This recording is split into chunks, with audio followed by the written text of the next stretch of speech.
Hi guys, and welcome back to Let's Talk Airguns. We're back with Mr. Ben Taylor again. Thank you, Ben, for coming on the episode again. And we're back to talk about post Theoben and life. Obviously, what happened after Theoben, and Ben's going to talk us through lots of different things again of obviously what happened with that, and brush back up on a few different guns. But yeah, I hope you enjoy part two. So, talking about Theoben and obviously the end of Theoben of what actually happened, you said it was in 2002 you decided to obviously wrap up, and what was the reasons for that? Well, we had problems in the factory that we'd never had before, a lot of distrust because we had thieves, we had problems, somebody had their fingers in the till. We knew who it was, but we couldn't do anything about it. We had the police in, and there was stock going missing. There was a lot of stuff getting put in the post to people via parcel force that we were even paying for it to be stolen. So, yeah, a big, not such a big problem, but a loss of trust in the workforce was what it was all about, really. Catastrophic, really, isn't it? It was horrible. It was not a nice place to be. Dave and I both completely lost faith in the people in the factory, and we had 3 people working there that costing us a lot of money that were supposed to be buying the business. 2 of them fell by the wayside, and Martin picked up with he found a backer and ended up financing the buyout, which didn't go well, but that's another story. So do I take it that is what is now Impact Airguns?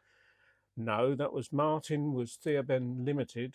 Right. Okay. He kept going for a not very long as Theoben Limited. Now payments stopped, and there was a lot of problem with that, but we got over that. Dave never got much. He didn't go after them legally like I did. We got it sorted anyway.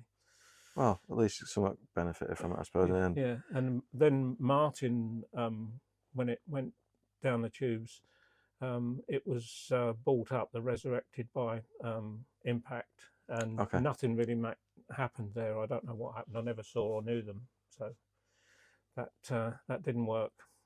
So I don't really know much about selling companies and everything, but I take it the block design that you designed for the Rapid, that must have been patent.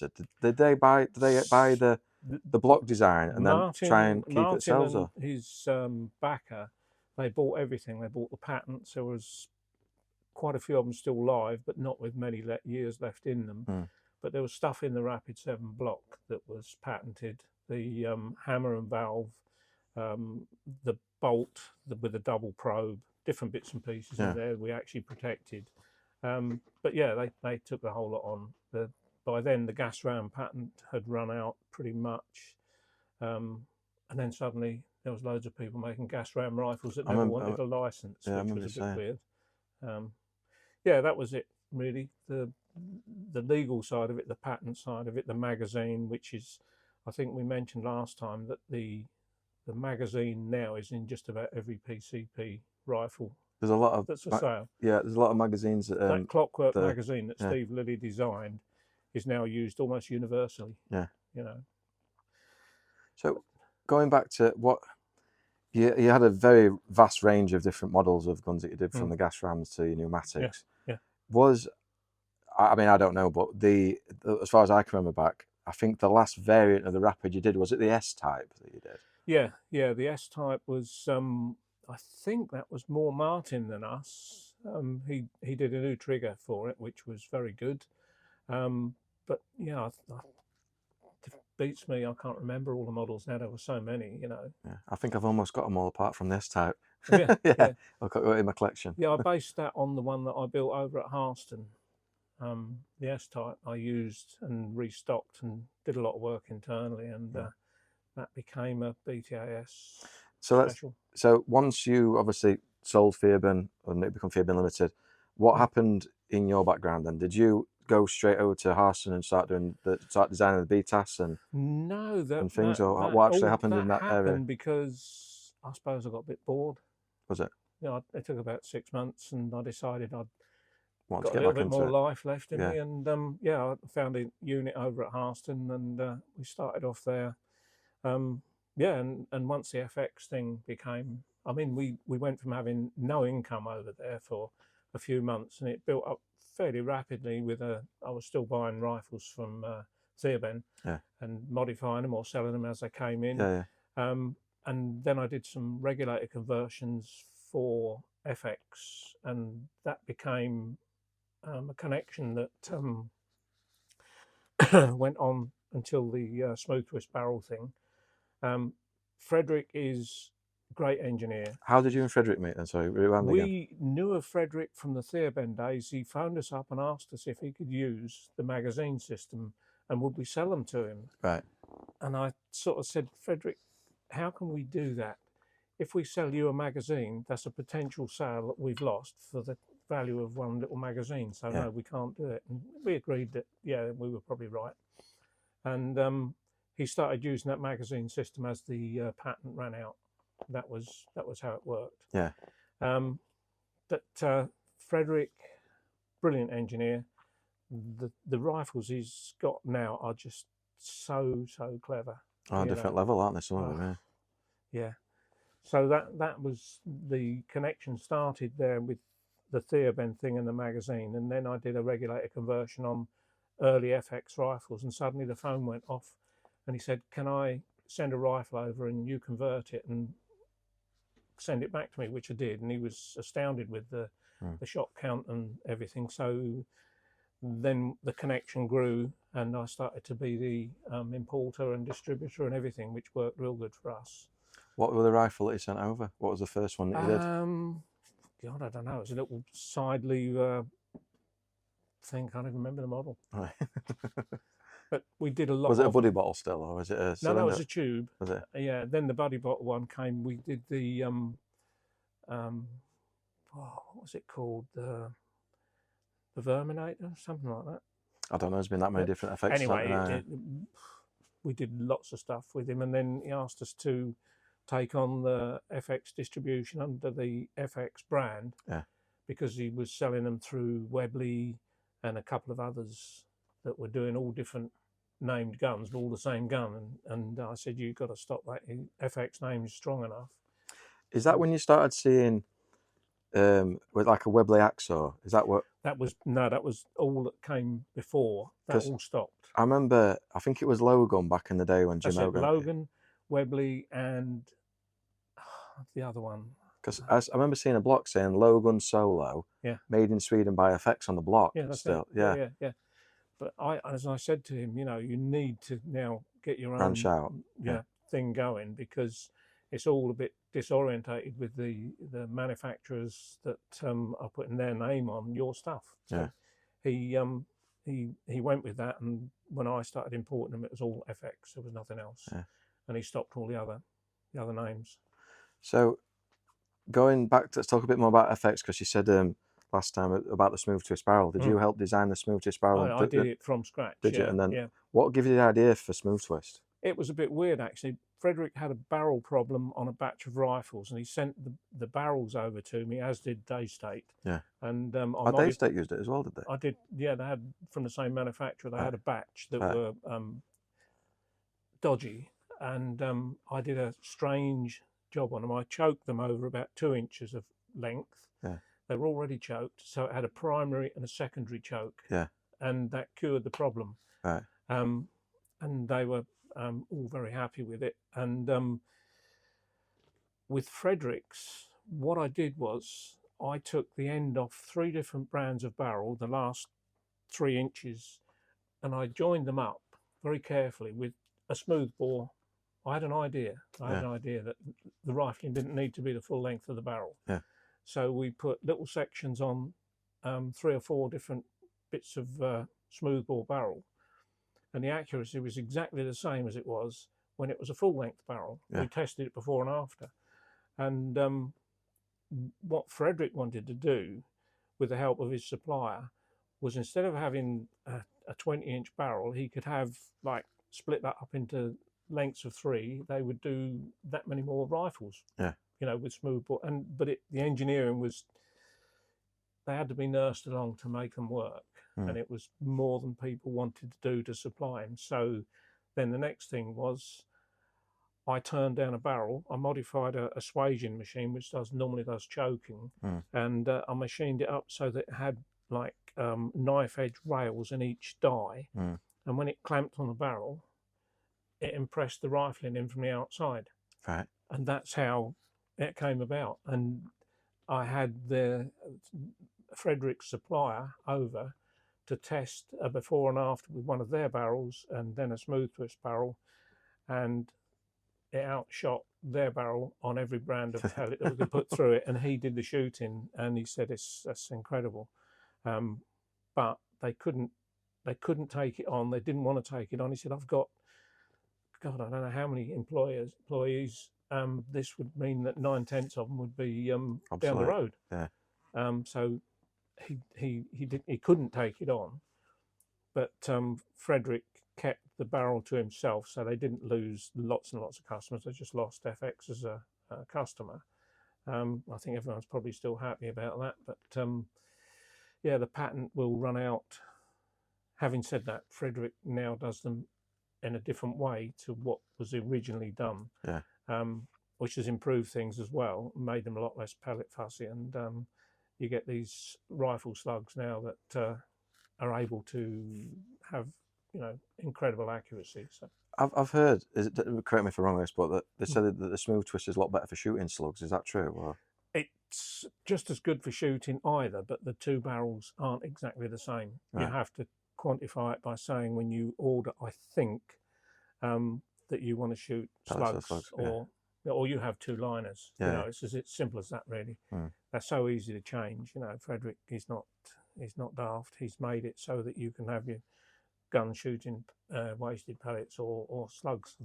But some of the accuracy they're getting now is just way beyond anything I'd ever. So I've seen a lot of videos on YouTube that with the FX King. I've just ordered one. It's on. I've been waiting for it 6-8 weeks now, and I've ordered an FAC one. It's on my FAC license in 2.5 caliber. So I've seen people on YouTube shooting these things at 190, 200 yards away. Yeah, I know. And obviously getting, you know, tight still group. Getting good groups. Yeah. And obviously, I wanted to prove it for myself to see if it can be done. And obviously, because you do see a lot of things on YouTube where people do stage stuff, and sometimes I'm not saying people do stage that. No. But I'm saying I wanted to prove it for myself. So I've ordered that as a slug one in 2.5 cal, because I've never had shot 2.5 before either. When you see Utah Airguns go out on a shoot for prairie dogs and things like that, and they shoot out to 200, 250 yards, and they bowl over prairie dogs with them, you know that that's not faked, because it's all done in one hit. You know, they got they're all sitting there, and these things are out in the desert there, and they're just So it's not impossible. It's just something that's grown, you know, accuracy like that. There's never been in Airguns before. You know, I wish I'd been part of it, but I started off by making mould tools for 177 solids, and it was very difficult to make them work well. I only had one mould that shot really well, and that was hollow at the back and hollow at the front. And I forget how much it weighed now, but it was quite a bit heavier than a standard 177 pellet. And I did a lot of shooting with that, but I don't even know where that tool is now. So yeah, it wasn't all new to me, but the results they're getting is incredible. So another question that people have asked me to ask you is about, is it the Milbro? What is it? Milbro. Tell me a bit more about how that come around. Okay. Because it does look a beautiful. I've never seen one. I've only seen the pictures. How it all came about was Harston was almost put out of business overnight. This is when you was operating as Ben Taylor and Son on the BTS. Yeah. We were going really well, Daniel and I. And I take it Daniel's your son then, is that's that? Right, yeah. That's where the and son comes from. But suddenly the law changed, and you couldn't put rifles to customers in the post anymore. And also at the same time, the euro and the krona changed in value quite a lot, and overnight we had a real problem that we couldn't solve overnight. That was 50% of our sales went out. My geography is really bad. Where's krona from, the currency? That's FX. Is it over in Sweden? Is that Swedish currency? Yeah. we couldn't send rifles out, and 50% of our business was retail, which meant that we put lots of accessories on, which has a good markup. Yeah. And suddenly, all we could do was sell to the trade, which we'd given them a fantastic markup. Yeah. Because we could, if we were selling half Yeah, ourselves, yeah, we shared the whole batch of rifles, 500 rifles between us and the trade, meant that we all did okay. Yeah. Suddenly, they all had to go to the trade, and we didn't make much out of the trade sales. Yeah. We couldn't survive. So I closed it down almost instantly. Within a fortnight, Daniel was finding himself a job, and I was clearing up there. And I met David Little of Milbro one day testing smooth twist 2.2 rimfire barrels over at their 100-yard range. And he came in to take the money for use of the range and said, "What's that?" When I explained it to him, he was so smitten by it all. He had a shot with it. It was a Ruger 1022, the most inaccurate but cheapest 2.2 rimfire pretty much you can buy, but most popular. And it was out shooting an Anschutz match rifle that night at 100 yards. And we did a deal straight away. He took on what I was doing at Harston over at Milbro, all the machinery, everything. And the rifle that I'd made a very, very rough prototype of, the Matise, went with it. Right. Along with the distribution of Andrew Huggett's silencers. So he was happy with that. And so we moved to Milbro. And I made the prototype rifle again work. It was very rough. And then Andrew Huggett took it on as a project. And on fag packet sketches and phone calls, he made the most elegant engineering job I've ever seen out of what was scruffy, you know, and it worked super well. But Milbro got into financial trouble and eventually closed down, and it meant we only made 13 of those. Was only 13 ever made? That's all, yeah. Unlucky then, unlucky number, isn't it? Yeah. Well, it was because there was going to be 15, but two of them Have you got one? got spoilt by the anodizers. Right. They got corroded internally and wouldn't seal, so we had to scrap 2 blocks. So there was 13 rifles, and that was it. No, I didn't have one. Well, I did. I bought it from a guy in Spain. Oh, right, okay. He'd gone out to Spain. He had a 20 caliber Sirocco that I'd sold about 88, 89, and it had done the laps all around the globe pretty much, the same rifle with engraving and stuff on it.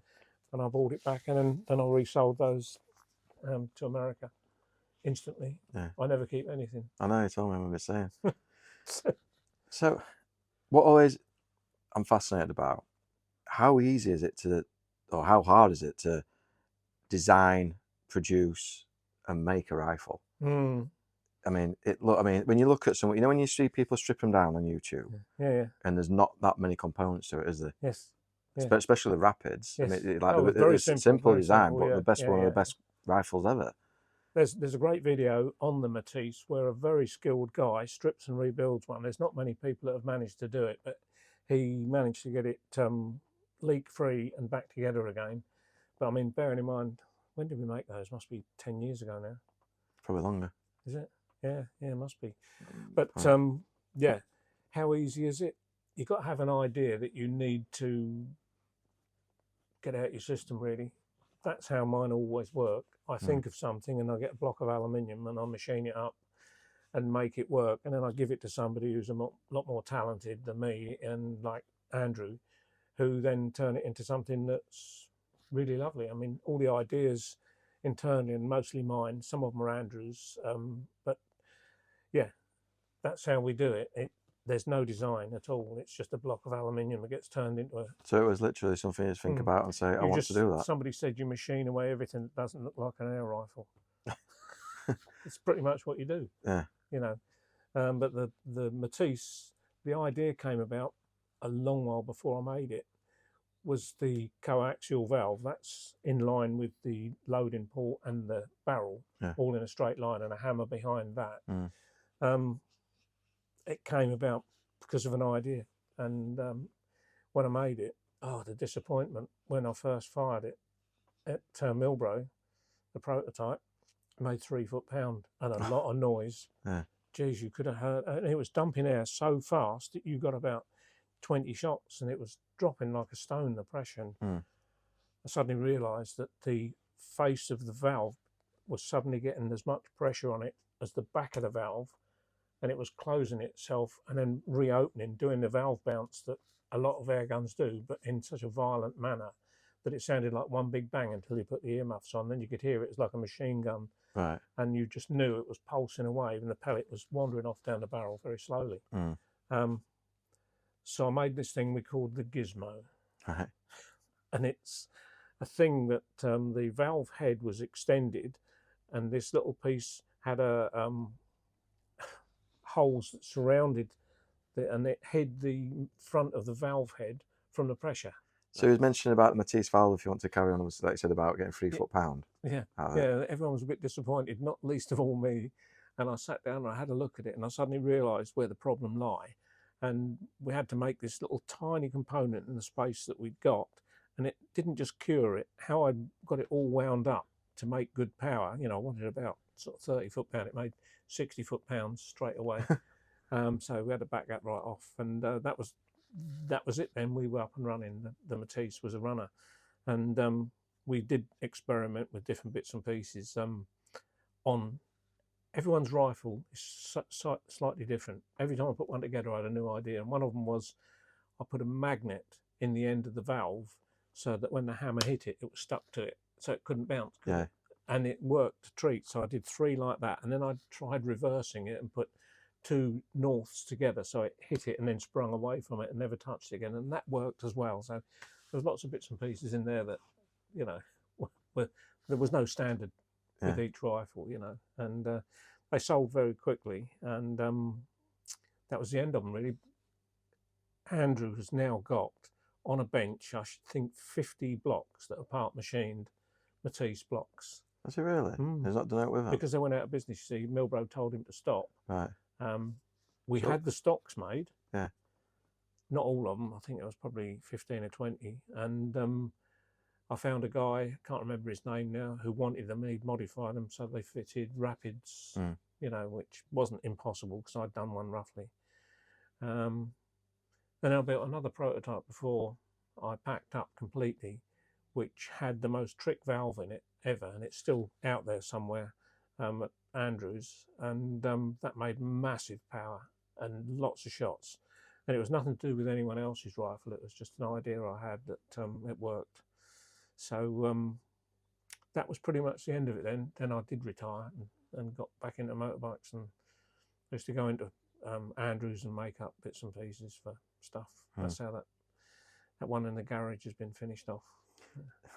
So why has Andrew not carried on doing the Matisse then, if he's got all them blocks and things? Why has he not thought, I don't know. It wasn't something I thought you wouldn't be able to sell. Well, it was an engineering exercise. It wasn't a really trick gun. It just had trick bits inside it that, and he made the most beautiful job of them. And it's a wall hanger, really. They don't do shoot very well, but it's a 2-shot. We designed a magazine that indexed round 10 times with tiny little magnets as the locking device for the position, which would have worked really well. And they were self-sealing. They were just a disc that was just nudged round, nothing really, and everything was on a sprung-loaded ball for the centre, and tiny little magnets for the position for each pellet. Yeah. It would all have worked well. That was what the next one was going to be, which would have been a proper rifle using all the stuff that was inside it, but self-loading. Nobody wanted a 2-shot rifle, really. They thought it was a bit silly. It worked ever so well, though. But we never got that far. And he wouldn't do it on his own. It would need money to do it. And Andrew really is a subcontract engineer that makes those lovely silencers. Yeah, and shrouds and things. So that's really where he's at. He would have liked to have made a rifle, but I was sort of ready to retire anyway from gun making, and it never happened. Very interesting. It's very interesting. That. Yeah, a lot of things. We did a lot of stuff, but the big powerful gun that I made, I thought FX might be interested in it, but when I saw how far up the road they'd gone beyond that there would be no point them having anything to do with it because it was a bit old hat. I mean, it had a magazine and it had lots of power, but they've got loads of tricks, double regulators and stuff. How long have you been out of the industry now? Oh well, A long while. I can't even remember when I did stop completely. Quite a few years ago now. Do you still ever get urges to think, or like wake up and think, I've got an idea? Do you know, I would have liked to have revisited the last rifle and made it properly rather than just something that went bang. We did try it for accuracy and it shot really well, but it was just mounted in one of the Matise stocks, and it just died of death. No, I won't revisit anything. I've got no tools left. I've got nothing. I sold everything. I sold regulators, regulator bodies, all the stuff that was part machined. A couple of specialist guys that are on Facebook and on the internet, they have bought everything off me. Have you never, has no other company ever approached you as like an advisory role before or anything like that? No, I thought that when we sold Theoben that might be the case, but the financial man, I didn't get on with him, and we didn't do anything with him at all. You know, that's why I made the special BTAS rifles, because I thought that was the way to go to keep the Rapid improving. Because everything stayed exactly the same internally, and there was loads of little bits and pieces that I could make better. And yeah, I think Martin lost interest because the business just couldn't survive in the UK. And what he did when he went to America was very clever. He managed to take all the best bits of the Rapid and turn it into the raw rifle, which apparently is very good. You know, it's a good rifle, and the target rifles I've seen them using when I've been over at Phoenix in Arizona, they work very well. There's quite a few lads at the club, obviously at Camelot's, and they've got the TM1000s and things, and they are very accurate guns. But they're exactly the same as what the new Theoben Rapid. It's the same block and everything. It's just that's right. That's right. He's just rebranded it Theoben now, hasn't he? Yeah. They superbly made. I mean, that rifle that I've got that I was given is just such a lovely thing, but I don't use it, and I don't hang it on the wall. And it sits in a box. Which is a shame. But I've only got one left now, a Webley that was my wife's father's. Ah, right, okay. It's an old Webley Mark 1, I think it is. Mark 2, I don't know.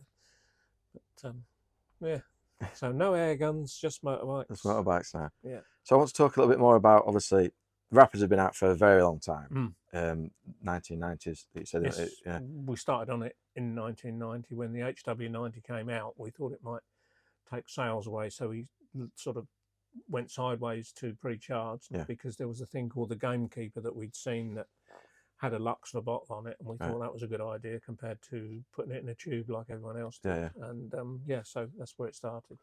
There's a lot of people, well, there's quite a few people that modify them now, because obviously, like you said, you were constantly changing designs and making things better and trying different things. There's a guy that I've used up in Doncaster where I'm from called Kebji. He's regged a couple of my Mark 1s and done like a bit of a tune change from things and that as well. Yeah, he's really good. But you also have heard of him then? Oh, not heard of him. Yeah, I sold him the remnants of my bits and pieces when I actually packed up completely. Did you? Yeah. No, he does a lot of good stuff. I've seen it, and run it. It's good. See, like fitting a regulator to a Mark 1. You obviously nearly got the same shot count as what you done for a Mark 2, didn't you? Do you reckon? Or is it? Yeah, some of there's more to it than just a regulator, but you can get 90% the same as a Mark 2. Yeah, I've seen some people on eBay at the minute selling little plenums as well that you can put on. Is that, what do they do? Do they increase the shot count again, or is it? If you can increase the volume of the regulated area, you can get better power or more shots, or both. Right. Okay. So because there's someone on eBay at the minute they sell different like size plenums, little like I don't know about that big. And it's basically It don't have to be very big because it's not very big inside to start with. Yeah. So the regulated volume. Is that something you would think, if you'd have still been going, you think you'd have incorporated? I did it a long time ago. Did you? It was just a board straight through. with a big bolt, 2 O-rings behind the head of the bolt and the nut, to go sideways, a bit like the loading port on a Matise, right? That went across the front, just between the valve and that, and it makes a big difference. Yeah. Do you think you would eventually brought out the Rapid Mark III if it had been going still? Oh yeah, if we'd have kept going. See, if Dave and I were in our 60s but not ready to retire. Is this when he packed in? Sorry. Yeah, when we packed in, there was lots of stuff we could have done, but we lost interest because the people we were working for us, we couldn't trust. I mean, there was a choice of 2 who were stealing a lot of money. They were destroying job cards, taking the value of that money that the job card was worth, and because the job card was key to the invoicing that didn't get done on a Saturday because Daniel and I were too busy. Whoever it was free to help themselves early on Monday morning. When the till was choke full of cash, they would take out what I'd put job cards out to be turned into invoices and sent off, and then become, part of accounting.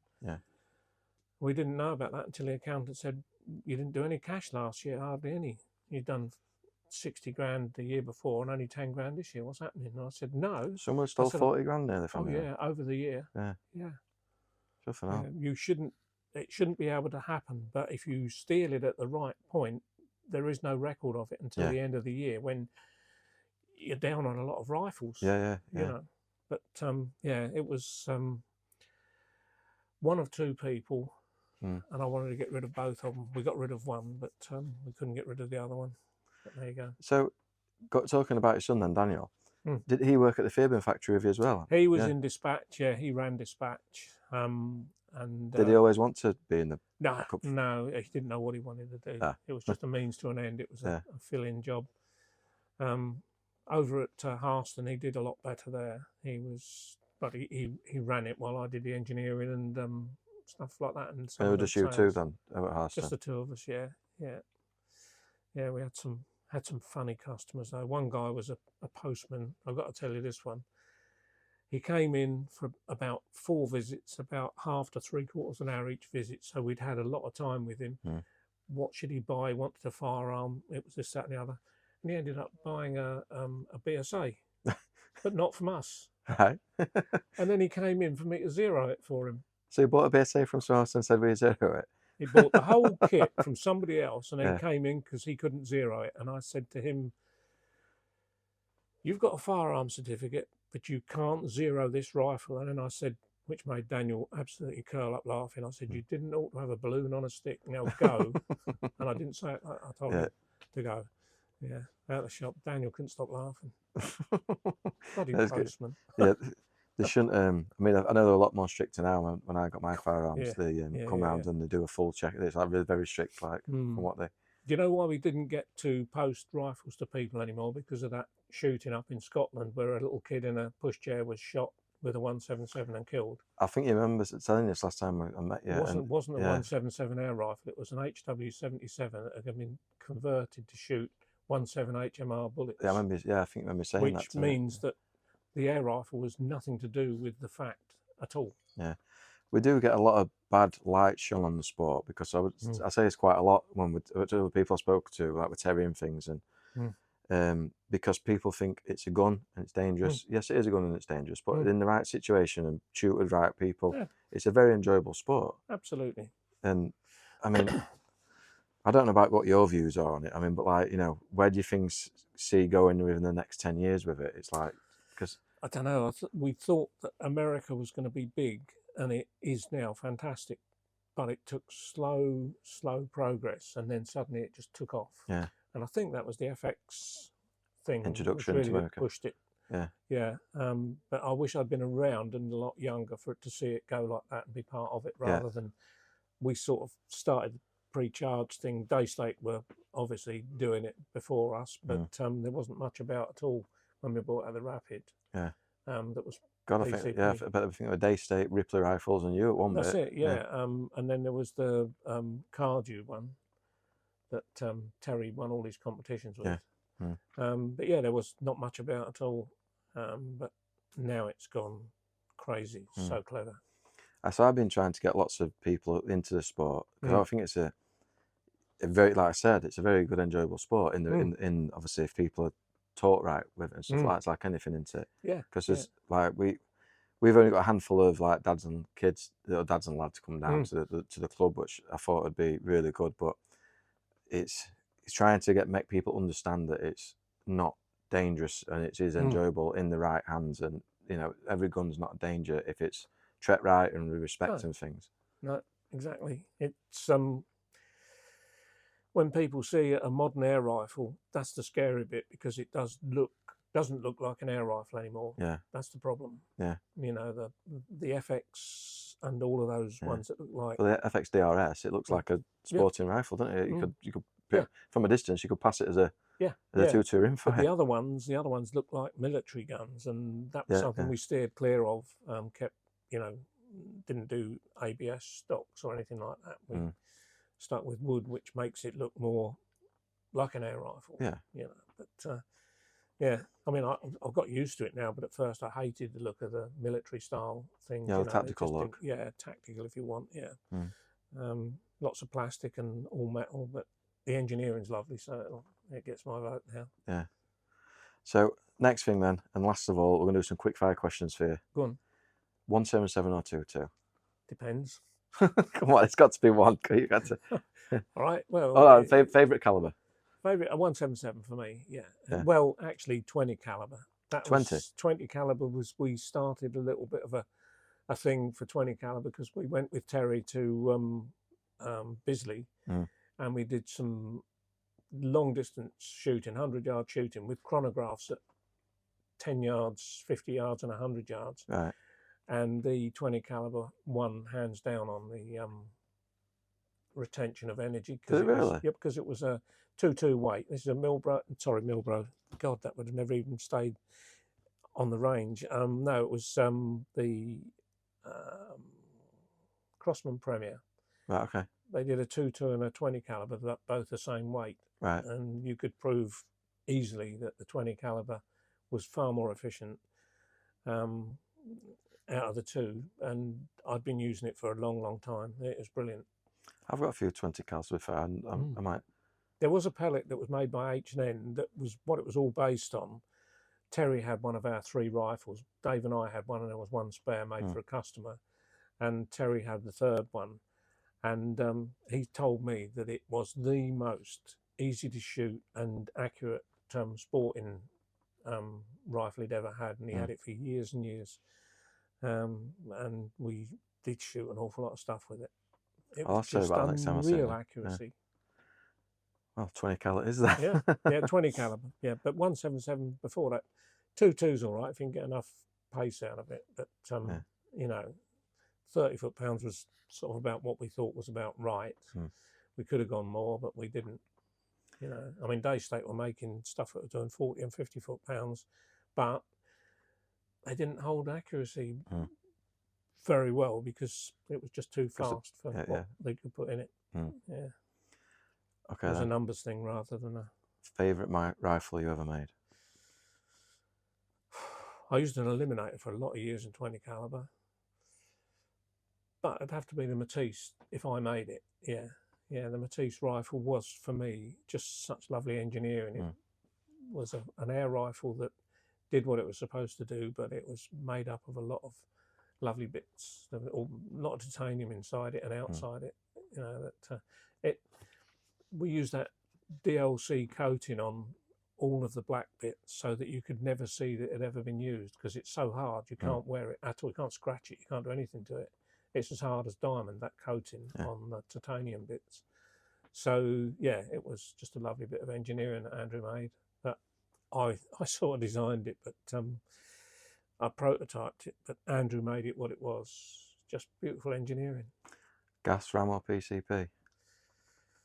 Do you know what? Gas ram every time. Yeah. Because I used to take a Rapid out with me in the back of the car that was doing the same power as the Eliminator, but it felt dead. Sort of, I made loads of them, but I didn't shoot them. Shot them in the garden. Didn't shoot them when I went out rabbiting or pigeon shooting or rough shooting in general. Always the Eliminator, because it felt right. It wasn't repeating. It didn't do anything, but it was what I wanted to shoot. Yeah. Go on.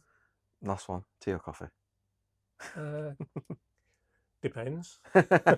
You do make a nice coffee. In the, I'll give you that. in the morning, it's got to be a big old cup of tea. Yeah. But later on in the day, it's coffee.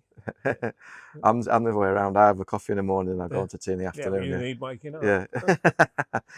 So thanks for doing part 2 with me. That's right. Yeah, really, I think we've just about covered everything. Yeah. Really enjoyed it. And like I was saying to Steve, the guy that's doing the film at the minute, that I was brought up on a farm and I've always been, my dad got me into shooting when I was about 7 years old. I started with a little BSA meter, so I've been around it a long time. And you hear of like my people that I like looked up to growing up was like your terriers and things like that. And obviously hearing about you and things like that and how Theoben did all it did and everything. And it's like, if it was in football terms, it'd be like meeting David Beckham kind of thing to people that's really, fond of football and stuff.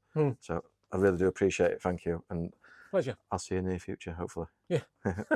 Cheers, Good guys. stuff. Thanks a lot. Yep.